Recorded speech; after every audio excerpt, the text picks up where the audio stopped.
In the heart of downtown San Francisco, nestled between towering glass buildings, sat a modest family-owned cafe that had served the local community for 3 generations. The small establishment, known for its warm atmosphere and home-style cooking, was run by Mrs. Chen and her daughter-in-law Rose, who had taken over the daily operations after Mrs. Chen's husband passed away. Rose had worked there since she was in college, starting as a part-time waitress before falling in love with Mrs. Chen's son. Even after getting her business degree, she chose to stay and help preserve the family legacy. The cafe's regulars loved her genuine smile and kind demeanor, often saying she made their mornings better just by being there. One particularly busy morning in spring, while the fog still clung to the city's skyscrapers, a sleek black Mercedes pulled up outside the cafe. The driver's door opened, and out stepped Alexander Pierce III, a tech mogul known for his controversial business practices and explosive temper. His perfectly tailored suit and leather shoes probably cost more than what the cafe made in a month. Pierce was having a terrible morning.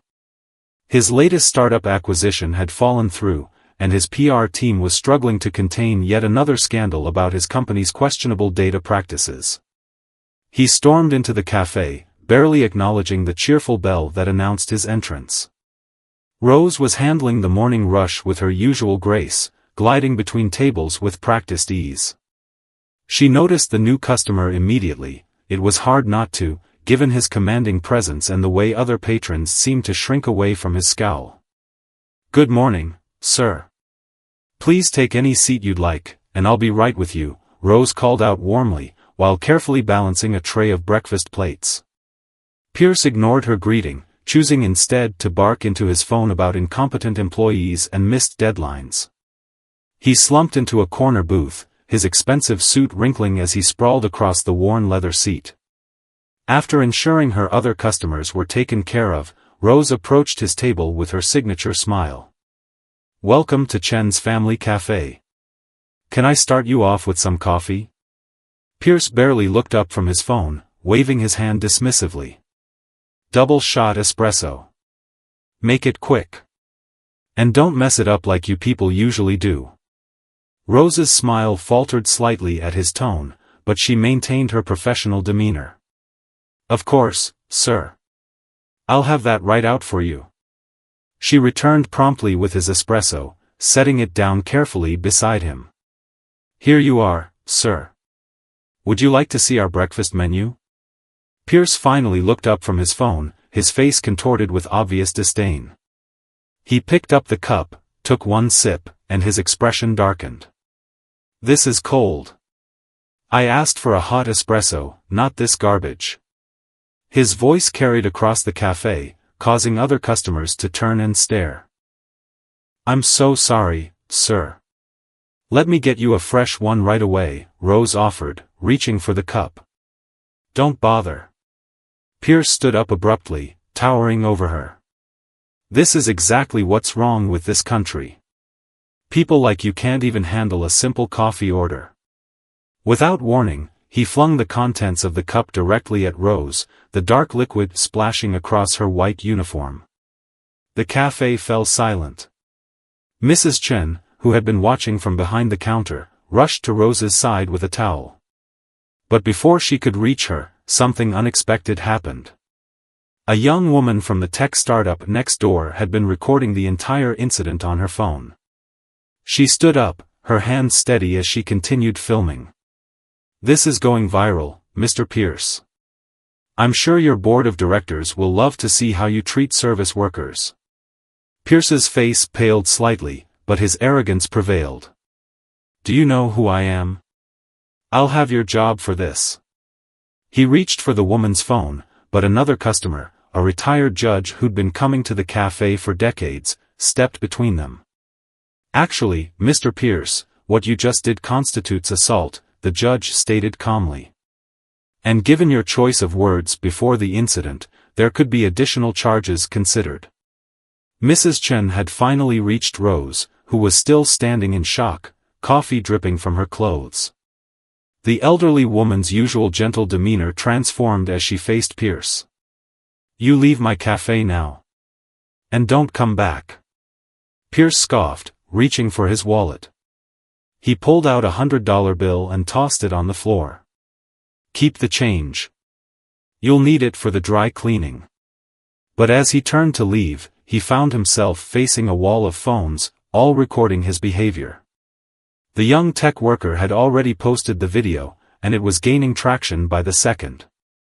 Outside, news vans were beginning to arrive, having picked up on the trending story. Pierce pushed past the cameras, diving into his Mercedes. As he sped away, he didn't realize that this moment would mark the beginning of his downfall. His phone was already buzzing with calls from his PR team, board members, and major investors. Back in the cafe, customers rallied around Rose. Regular patrons who had witnessed her kindness over the years came forward with napkins, offers of help, and words of support. Mrs. Chen hugged her daughter-in-law tightly, whispering words of comfort in mixed English and Mandarin. The young tech worker approached Rose, stopping her recording. "I'm so sorry this happened to you. But don't worry, he won't get away with this. The internet never forgets." As the morning progressed, the video spread like wildfire across social media platforms. #BoycottPierceTech started trending, and journalists began digging into Pierce's history of similar incidents that had been previously buried by his powerful legal team. Rose cleaned herself up and insisted on finishing her shift, despite Mrs. Chen's protests. "Our customers need their breakfast," she said with a small smile, though her hand still trembled slightly as she picked up her serving tray. The regular customers watched in admiration as Rose continued working, her resilience showing through despite the humiliation she had endured. What Pierce didn't know was that this seemingly small incident in a family-owned cafe would trigger a chain of events that would shake the very foundation of his empire. By the end of her shift, Rose had no idea that she had become the face of a movement against workplace harassment and discrimination. Her simple act of dignity in the face of cruelty would soon inspire thousands, while Pierce's empire began crumbling, one angry shareholder at a time.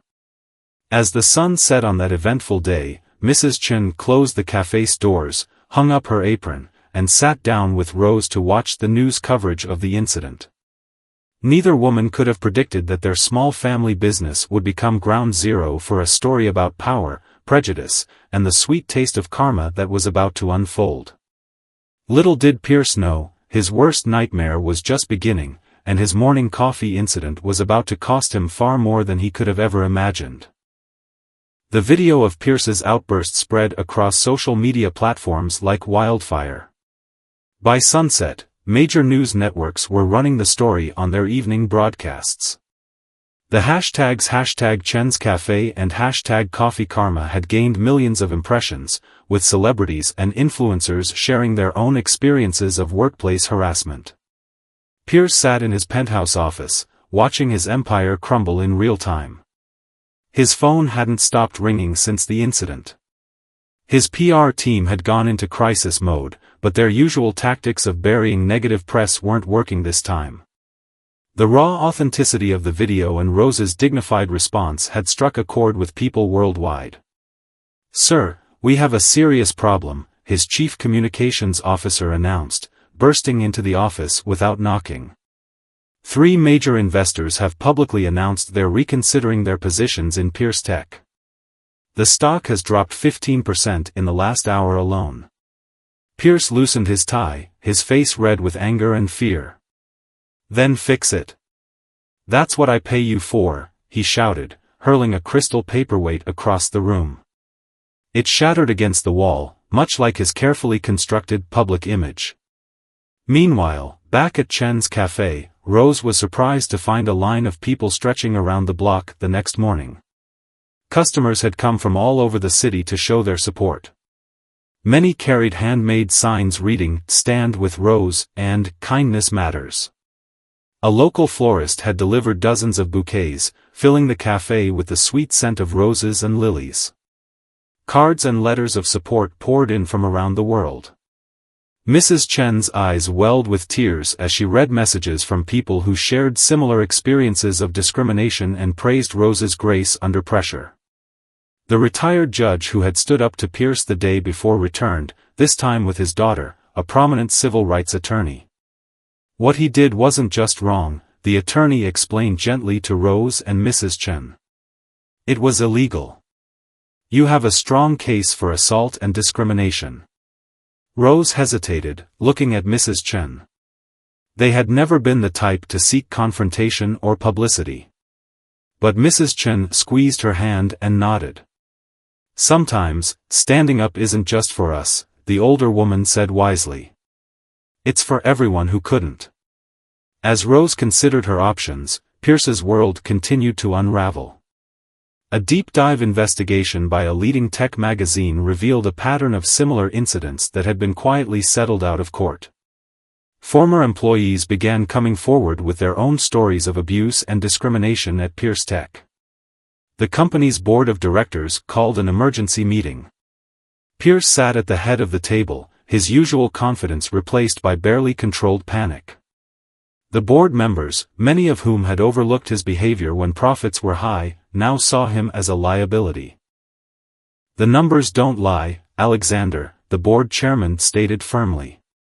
We've lost over $2 billion in market value since yesterday.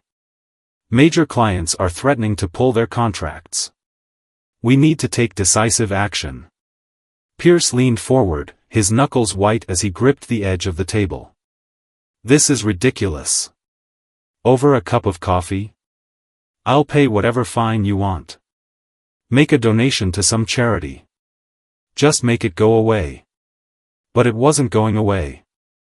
The video had sparked a larger conversation about power, privilege, and accountability.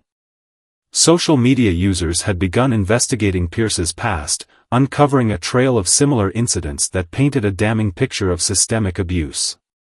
A former Pierce Tech employee created a website collecting testimonials from others who had experienced Pierce's wrath.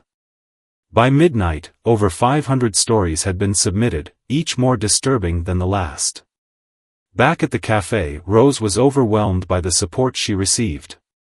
Local businesses brought free meals for the staff. A group of tech workers started a crowdfunding campaign to help the cafe upgrade its equipment, raising over $100,000 in just 24 hours. Mrs. Chen watched it all with a mixture of pride and concern. You okay? She asked Rose during a quiet moment in the kitchen. Rose nodded, wiping her hands on her apron. I keep thinking about all the people who face this kind of treatment every day. Maybe this happened for a reason. The next morning, Pierce received another blow. His largest institutional investor, a pension fund known for its stance on corporate responsibility, announced they were divesting their entire stake in Pierce Tech. The stock price plummeted another 30%. His personal assistant, who had endured years of verbal abuse, quietly packed her desk and left, leaving only a post-it note with a smiley face. Throughout the building, employees began openly updating their LinkedIn profiles and taking long lunch breaks for interviews. The board reconvened for an emergency session. This time, Pierce wasn't invited. After 4 hours of intense discussion, they emerged with a decision that would send shockwaves through the tech industry. Effective immediately, Alexander Pierce III is being placed on administrative leave pending a full investigation into his conduct, the board chairman announced to the press.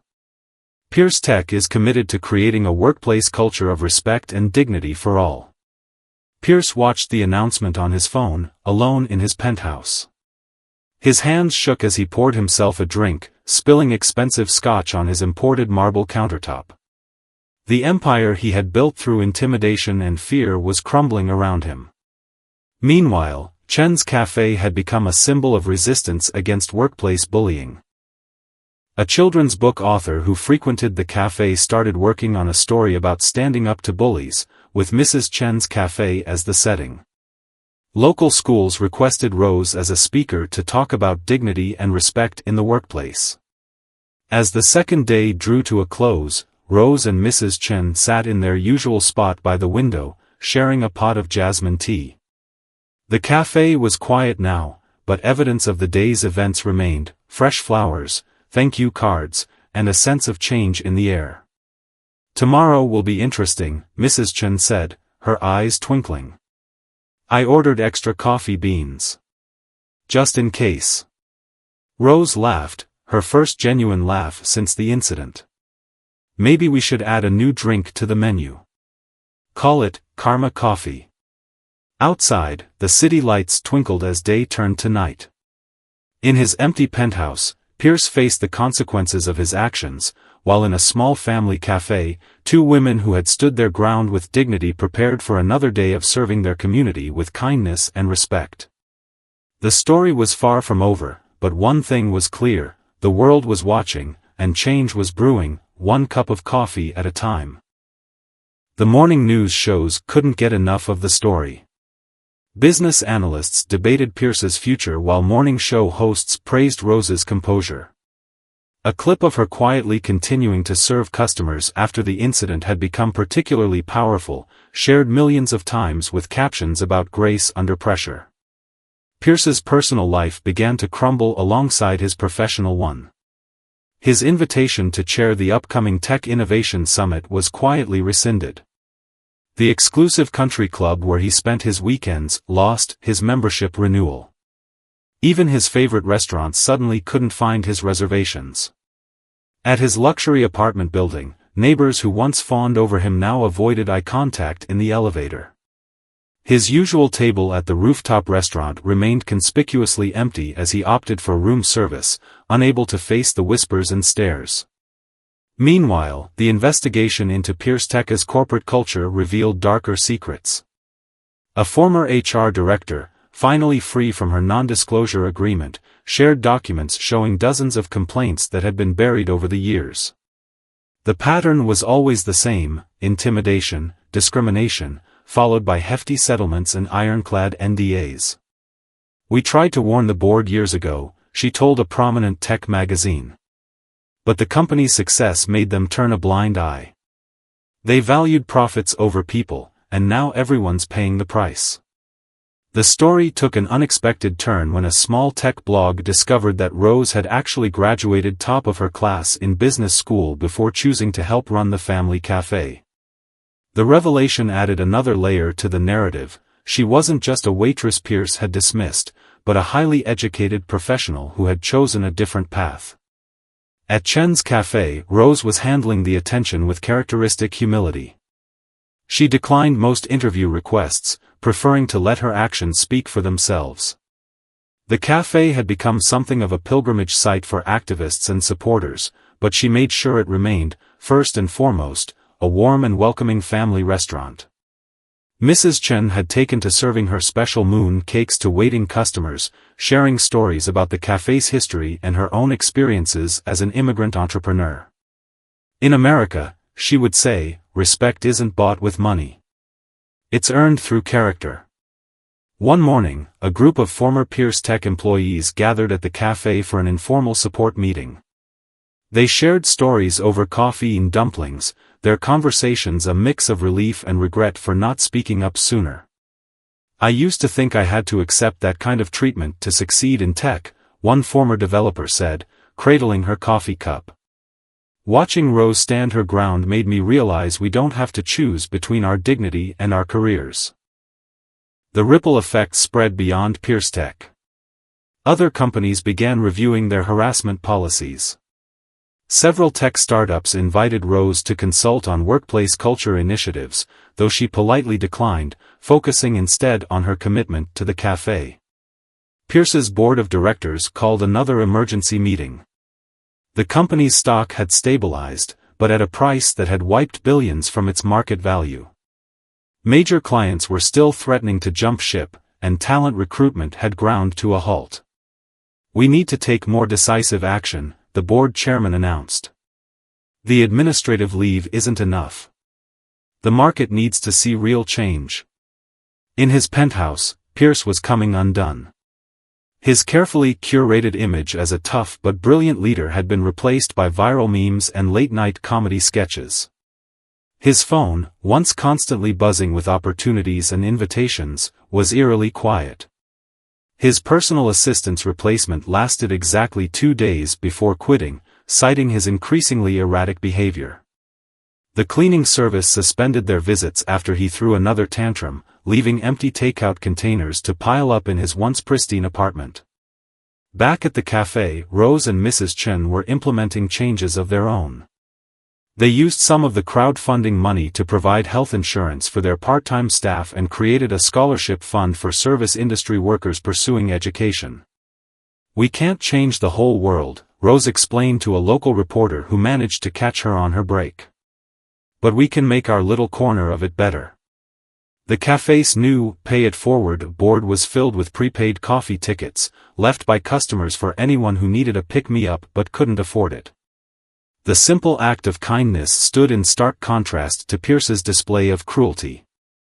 One afternoon, a young woman came into the cafe, hands shaking as she ordered a coffee. Rose recognized the signs of someone who had just left a toxic job. Without a word, she added a moon cake to the order and pointed to the community board where someone had left an encouraging note. The woman burst into tears, sharing that she had just quit her job at another tech company after years of harassment. Rose listened, just as Mrs. Chen had listened to her own stories years ago when she was a scared college student looking for part-time work. As the day wound down, Rose checked her phone to find an email from Pierce's lawyers, offering a substantial settlement if she would sign an NDA and help manage the narrative.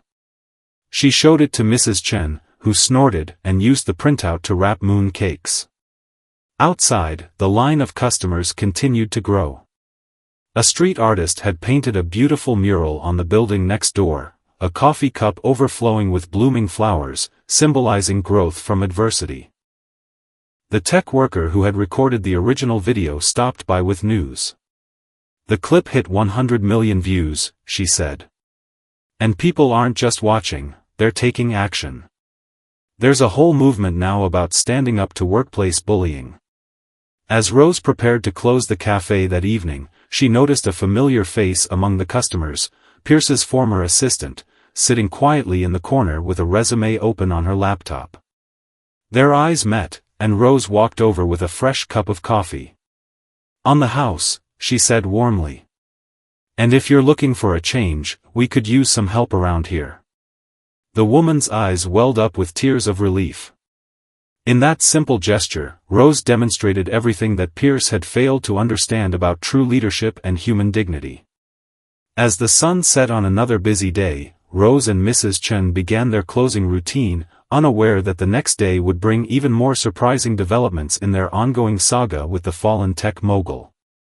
The next morning brought news that sent shockwaves through the business world. Pierce Tech's board of directors had voted unanimously to terminate Alexander Pierce III's position as CEO. The announcement came with a scathing statement about upholding company values and fostering a respectful workplace environment. Pierce learned about his termination through a news alert on his phone. His access to company systems had been cut off hours before the public announcement. The security team he'd once terrorized now stood guard in the lobby, making sure he couldn't enter the building to clear out his office. In his penthouse, Pierce stared at his reflection in the floor-to-ceiling windows. The city skyline that had once felt like his kingdom now seemed to mock him. His phone buzzed with a message from his largest individual investor, a college friend who had backed his earliest ventures. "I warned you about your temper, Alex. I'm out." Meanwhile, Chen's cafe was undergoing its own transformation. The crowdfunding campaign had exceeded all expectations, reaching $500,000. Rose and Mrs. Chen decided to use the money not just for cafe improvements, but to create a foundation supporting small, family-owned businesses facing hardship. "We call it the Second Cup Foundation," Rose explained to a local business reporter. "Because everyone deserves a second chance to succeed, just like this cafe gave me mine." The reporter noticed how the staff moved efficiently around Rose as she spoke, their coordinated movements suggesting something deeper than typical workplace relationships. It was clear that the cafe wasn't just a business, it was a family. Pierce's downfall continued to accelerate. His ex-wife gave an explosive interview, detailing years of verbal abuse and public humiliation. Former business partners began distancing themselves, suddenly remembering incidents they had previously ignored. The tech industry's response was swift and decisive. Companies that had once competed for Pierce's attention now released statements condemning workplace harassment. Several announced new initiatives for diversity and inclusion training, though cynics noted the convenient timing. At Pierce Tech, the interim CEO, a longtime board member known for her advocacy of ethical business practices, began implementing sweeping changes. The company's toxic culture had been expensive, both in terms of settlements and lost talent. One morning, a sleek corporate car pulled up outside Chen's cafe. A woman in a crisp business suit stepped out, carrying a leather portfolio. She was Pierce Tech's new CEO, and she had come with a proposition. "We want to make this right," she told Rose and Mrs. Chen, sitting at their usual corner table. "Not just with a settlement, but with real, meaningful change. We'd like to partner with your foundation to create an industry-wide initiative against workplace harassment." Mrs. Chen poured more tea, her steady hands betraying years of practice. "Money is easy," she said wisely. "Change is hard. How do we know you mean it?" The CEO placed a thick document on the table. It detailed a comprehensive plan for corporate culture reform, including mandatory training, transparent reporting systems, and protection for whistleblowers. The company would commit substantial resources to the Second Cup Foundation, with no strings attached. While Rose and Mrs. Chen considered the proposal, Pierce faced his own moment of reckoning. His lawyers had delivered devastating news. The board's termination clause meant he would receive no golden parachute. His stock options were worthless until the company recovered, and his personal wealth had taken a massive hit. The press had discovered his pattern of investing in competitors' failures, deliberately driving small tech companies into bankruptcy so he could acquire them cheaply. Former employees of these companies began sharing their stories, painting a picture of systematic destruction that had ruined countless lives. One afternoon, a young entrepreneur walked into Chen's cafe. She had lost her startup to Pierce's predatory tactics 2 years ago. Now, she was working as a coding instructor, teaching technology skills to underprivileged youth. Rose listened to her story, then introduced her to representatives from several ethical investment firms who had become cafe regulars. The cafe had become more than just a restaurant, it was a hub for positive change in the tech industry. Regular customers included venture capitalists, startup founders, and corporate executives, all drawn by the atmosphere of authenticity and respect that Rose and Mrs. Chen had cultivated. Pierce, meanwhile, had retreated to his beach house, hoping to escape the media frenzy. But even there, he found no peace. Local restaurants refused his reservations. His neighbors organized a charity fundraiser for workplace harassment victims, pointedly hosting it within view of his property. One evening, as Rose was closing up the cafe, she found an unexpected visitor waiting outside. It was Pierce's mother, an elegant woman in her 70s who had remained silent throughout the scandal. "I came to apologize," she said quietly. "I saw the signs when he was young, but I thought success would change him. Instead, it only made him worse." Rose invited her in for tea, and they talked for hours. The older woman shared stories of Pierce's childhood, of privilege mistaken for superiority, of tantrums excused as passion. Mrs. Chen joined them, and the three women discussed the complex intersection of power, responsibility, and redemption. As the city lights twinkled outside, Pierce sat alone in his beach house, watching old news clips of his success. His phone had stopped ringing. His friends had stopped calling. For the first time in his life, he was forced to face the consequences of his actions without the buffer of wealth and power. The story had become bigger than just a coffee-throwing incident. It had sparked a movement, leading to real changes in corporate culture and personal accountability. Companies began including the coffee test in their leadership evaluations. How executives treated service workers became a crucial metric for promotion. As Rose locked up the cafe that night, she noticed a new addition to the street artist's mural, a small coffee cup painted in the corner, with steam rising in the shape of a phoenix. Below it, someone had written, "Kindness rises, karma brews." The next day would bring more challenges and opportunities, but for now, Rose and Mrs. Chen took comfort in knowing that their small cafe had become a catalyst for positive change in ways they never could have imagined. The media frenzy around Pierce Tech had begun to shift focus.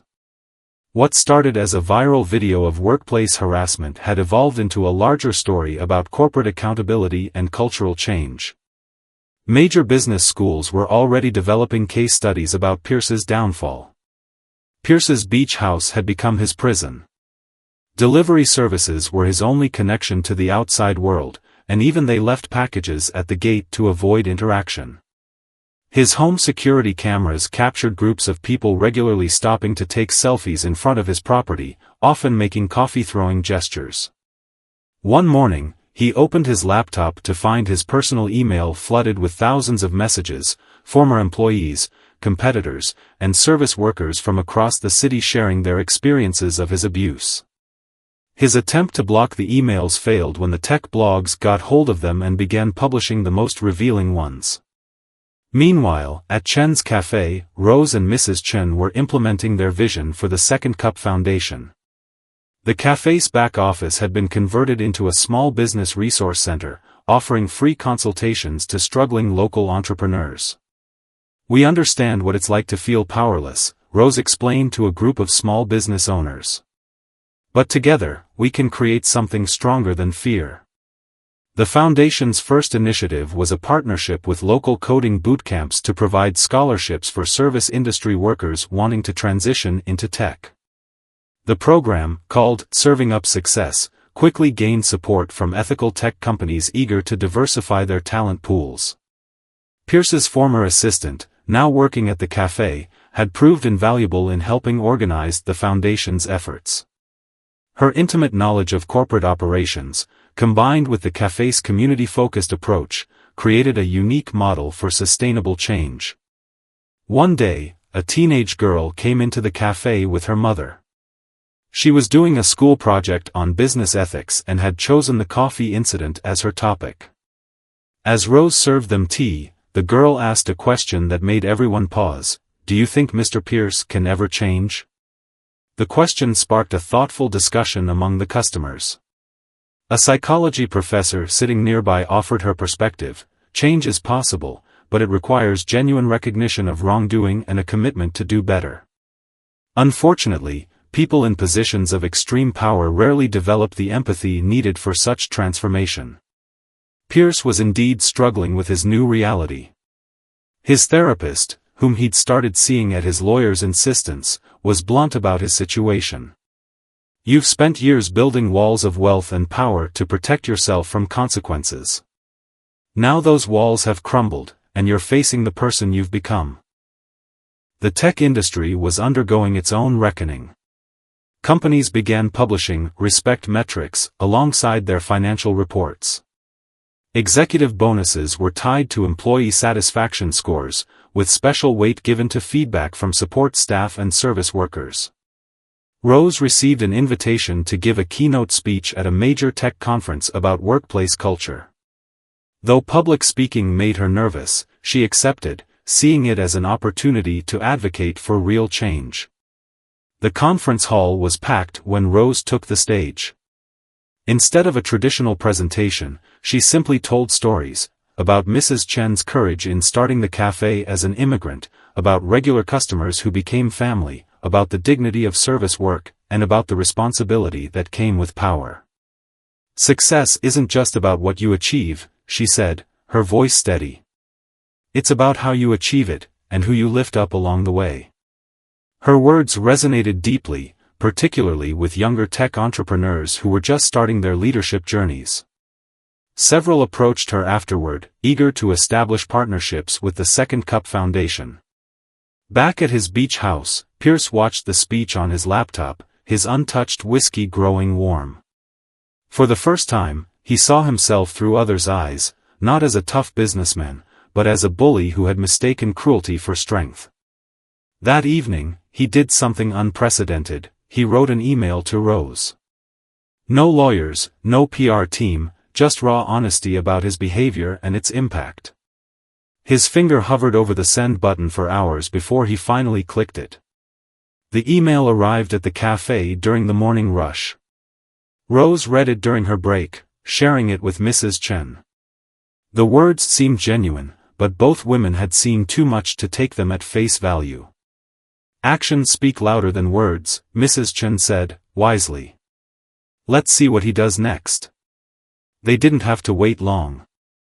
The next day, Pierce's lawyers contacted the foundation with an unexpected proposal. He wanted to donate the majority of his remaining personal wealth, nearly $100 million, to establish a trust for workplace harassment victims. The only condition was that he would have no control over the funds. The news sparked intense debate in the business community. Some saw it as a genuine attempt at redemption, others as a tax write-off or PR stunt. Rose and Mrs. Chen took their time considering the offer, consulting with their community about how such funds could best serve those in need. As they deliberated, more stories emerged about Pierce's past, but also about small acts of kindness from service workers who had helped him over the years, a parking attendant who always kept his spot ready, a barista who memorized his complex coffee order, a janitor who found and returned his lost wallet. These people had shown him dignity he hadn't deserved, yet he had failed to recognize their humanity. The realization was slowly breaking through his carefully constructed walls of privilege and entitlement. The cafe continued to thrive, not just as a business but as a symbol of resilience and community. The line of customers still stretched around the block most mornings, but now it moved faster thanks to improved equipment and additional staff. As Rose finished another busy day, she looked around at the cafe that had become so much more than just a restaurant. The walls were covered with photos of community events, thank you notes, and news clippings about the foundation's work. A new chapter was beginning, not just for the cafe but for the entire community. The question remained, could someone like Pierce truly change, or was this just another performance from a man who had lost everything except his need to control the narrative? The answer would soon become clear, as events continued to unfold in unexpected ways. The morning sun cast long shadows across Pierce's beach house as he packed up his designer suits into cardboard boxes. He had made a decision that surprised even his closest advisors. He was selling almost everything he owned. The mansion, the cars, the art collection, all of it would go to support the trust for workplace harassment victims. His therapist had helped him understand that true change required more than just writing checks. It meant stripping away the layers of privilege that had insulated him from the consequences of his actions for so long. At Chen's Cafe, Rose and Mrs. Chen were reviewing applications for their latest initiative, a mentorship program connecting experienced business owners with new entrepreneurs from underserved communities.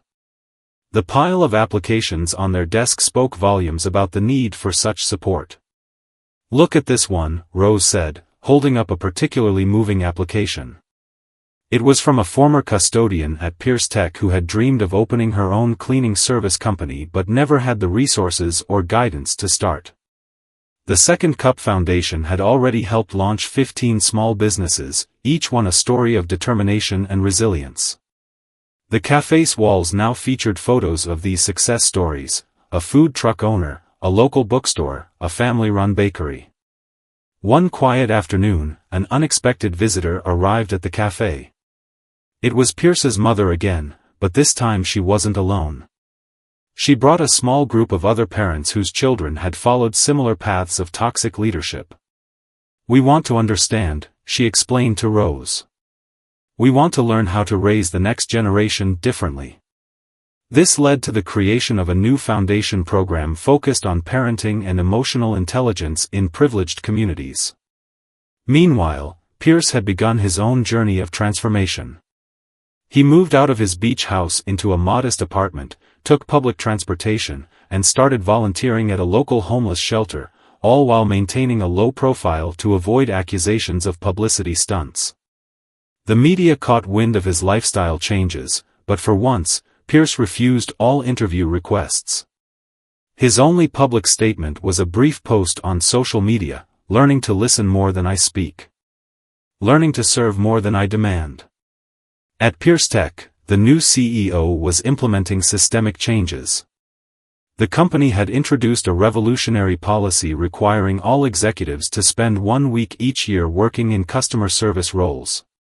The program, inspired by Rose's story, was dubbed "Walking in Their Shoes." The cafe's influence continued to grow in unexpected ways.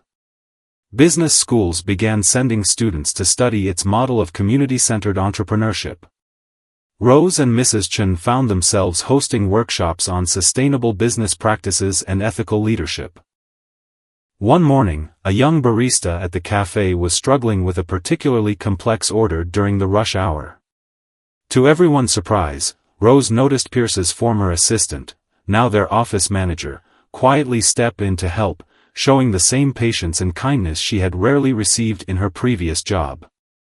The incident sparked an idea for a new foundation initiative, the Ripple Effect, a program documenting how small acts of kindness or cruelty could multiply through an organization's culture. Pierce, meanwhile, had started attending therapy group sessions with other former executives who had lost positions due to toxic behavior. In one session, he finally broke down while describing the moment he threw the coffee at Rose. "I didn't see her as a person," he admitted, his voice shaking. "I saw everyone as either useful to me or in my way.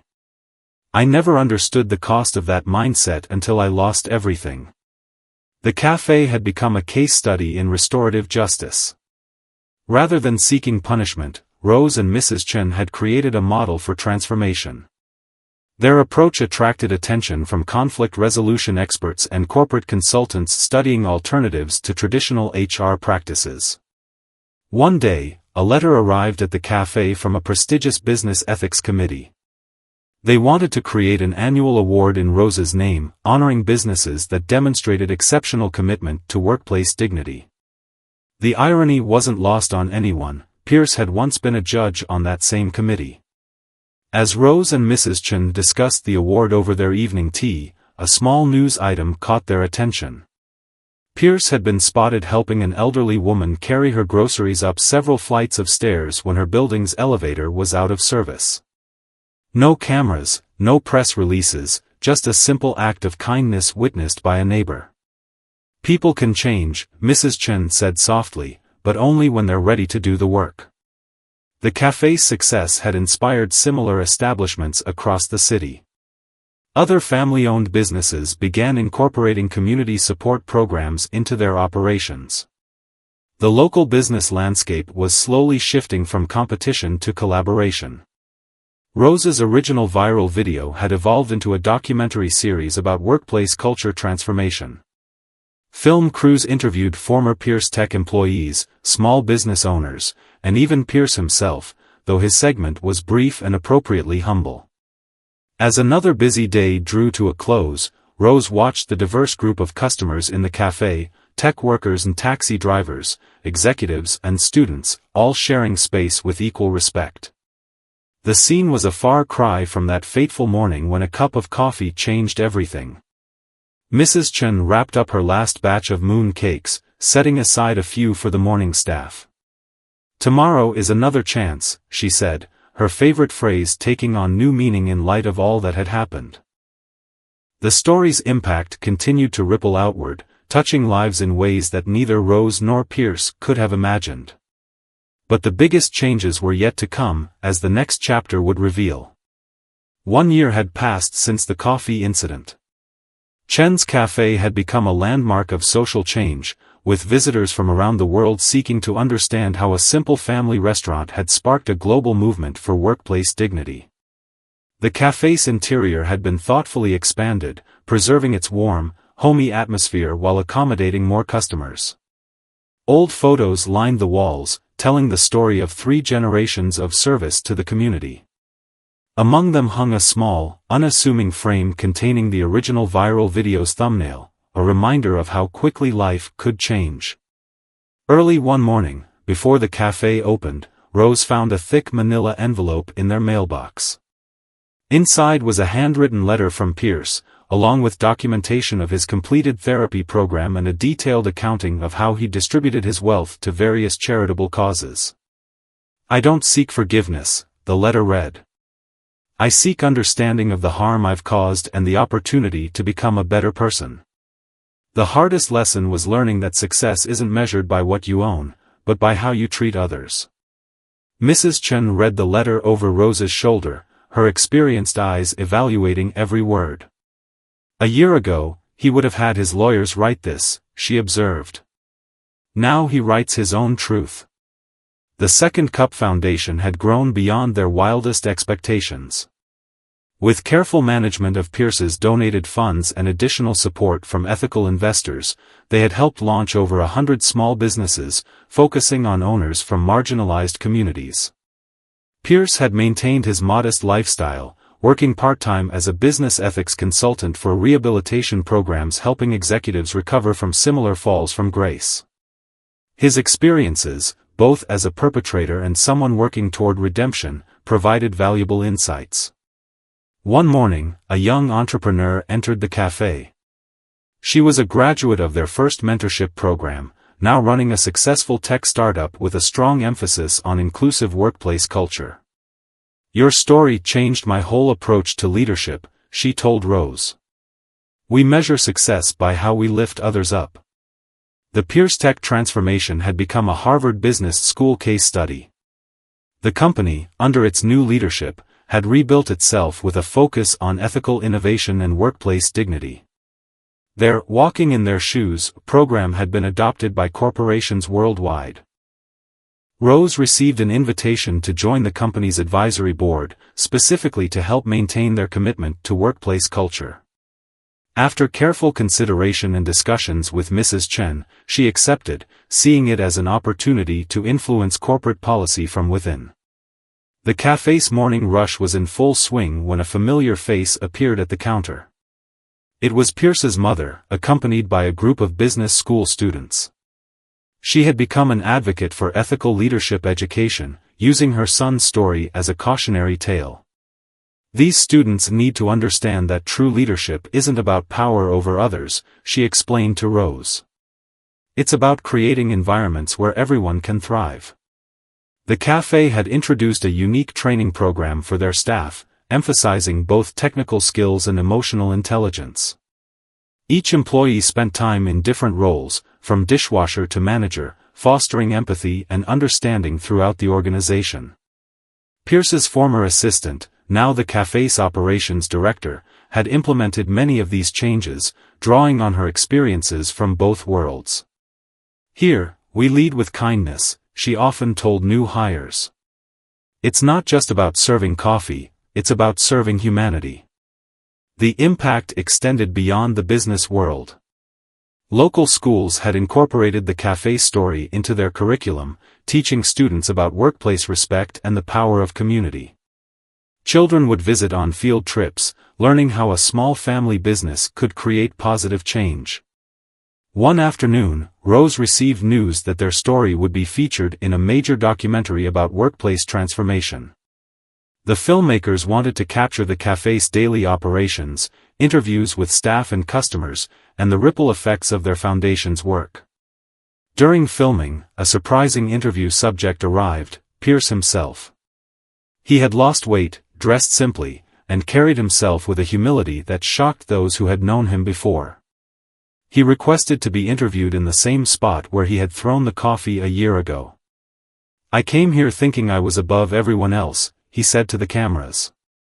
"I left having learned that true worth isn't in your wallet or your title, it's in how you treat the person serving your coffee." Mrs. Chen watched the interview from behind the counter, her experienced eyes noting every detail of his changed demeanor. When he finished, she quietly brought him a cup of coffee, the same order he had thrown that fateful day. The cafe fell silent as Pierce accepted the cup with trembling hands. He took a sip, then stood and bowed deeply to Mrs. Chen and Rose. "Thank you," he said softly, "for teaching me what real strength looks like." That evening, as Rose and Mrs. Chen closed the cafe, they reflected on the year's events. The street artist had added to their mural again, now it showed a garden of coffee plants growing from spilled coffee, symbolizing growth from adversity. Sometimes the worst moments lead to the best changes, Mrs. Chen said, wiping down the counter one last time. But only if we choose to learn from them. The next day would bring new challenges and opportunities, but the cafe's foundation of respect, dignity, and community would remain unchanged.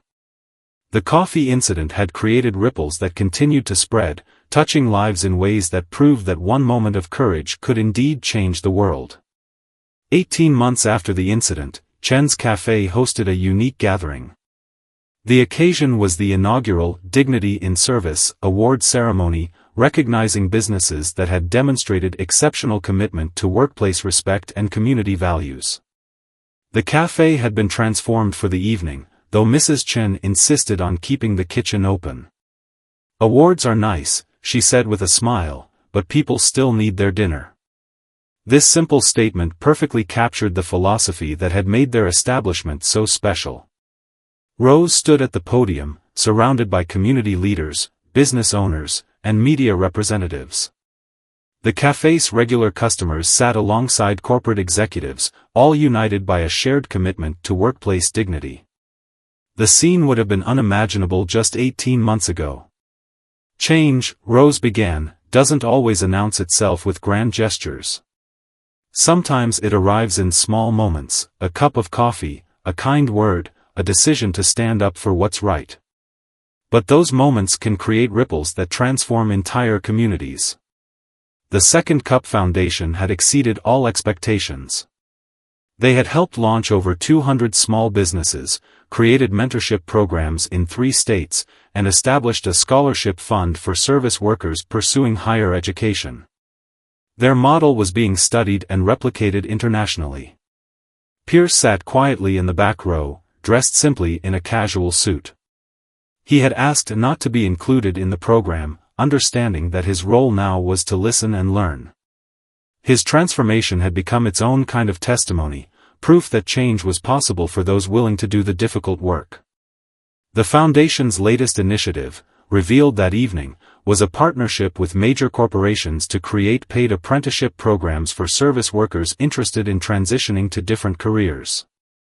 The program, called Bridge Builders, would help talented individuals overcome the barriers that had historically kept them trapped in entry-level positions. Mrs. Chen took the stage to present the first award. Her hands, still strong from decades of work, held a beautiful crystal coffee cup, the ceremony's symbol of excellence. "This represents not just service," she explained, "but the dignity of those who serve." The awards recognized businesses in various categories. During the ceremony's intermission, Rose overheard a conversation between Pierce and a young barista who had recently started working at the cafe. The barista was sharing her dreams of starting her own business, and Pierce was listening, truly listening, offering gentle encouragement rather than dominating the conversation. The documentary crew filming the event captured this moment, along with many others that illustrated how far things had come. Their film, titled The Coffee Revolution, would later win several awards for its portrayal of workplace transformation and social change. As the evening progressed, Mrs. Chen brought out special moon cakes she had made for the occasion. Each one was decorated with a tiny coffee cup design, a symbol of how something small could contain such significance. The ceremony's final announcement was the establishment of a new non-profit organization, the Global Alliance for Workplace Dignity. It would unite businesses, educators, and community leaders in promoting respectful work environments worldwide. Rose and Mrs. Chen were named honorary chairpersons. In his corner, Pierce wiped away tears as he watched his mother accept an award for her work in educational reform. She had turned her grief over his downfall into a mission to help parents raise more empathetic leaders. After the ceremony, as guests mingled over coffee and moon cakes, Rose noticed something remarkable. The artificial barriers of status and position had dissolved. Executives chatted with service workers as equals, sharing stories and dreams. This, she realized, was true success. The street artist who had created their now famous mural unveiled their latest edition, a series of interconnected coffee cups forming a bridge between two sides of the wall, symbolizing how their story had helped bridge divides in the community. Mrs. Chen gathered the cafe staff for a group photo, insisting that everyone, from the dishwashers to the managers, stand together. "We are all one family," she declared, a philosophy that had proven more powerful than any corporate strategy. As the evening wound down, Pierce approached Rose and Mrs. Chen. "Thank you," he said simply, "for showing me a better way to live." He handed them an envelope. Inside was the deed to his beach house, donated to the foundation for use as a retreat center for burned-out service workers. The cafe would continue serving coffee the next morning, just as it had for 3 generations. But now each cup represented something more, a reminder that dignified service was not just a business practice but a path to social transformation. Rose looked around at the cafe that had become so much more than just a restaurant. It was a beacon of hope, a symbol of change, and proof that even the smallest actions could spark a revolution of kindness. As the last guests departed, Mrs. Chen turned to Rose with a knowing smile. "Tomorrow is another chance," she said, her favorite phrase now carrying the wisdom of their journey. The coffee incident that had seemed like an ending had actually been a beginning. It had shown that true change was possible, that dignity could triumph over arrogance, and that a simple cup of coffee could indeed change the world.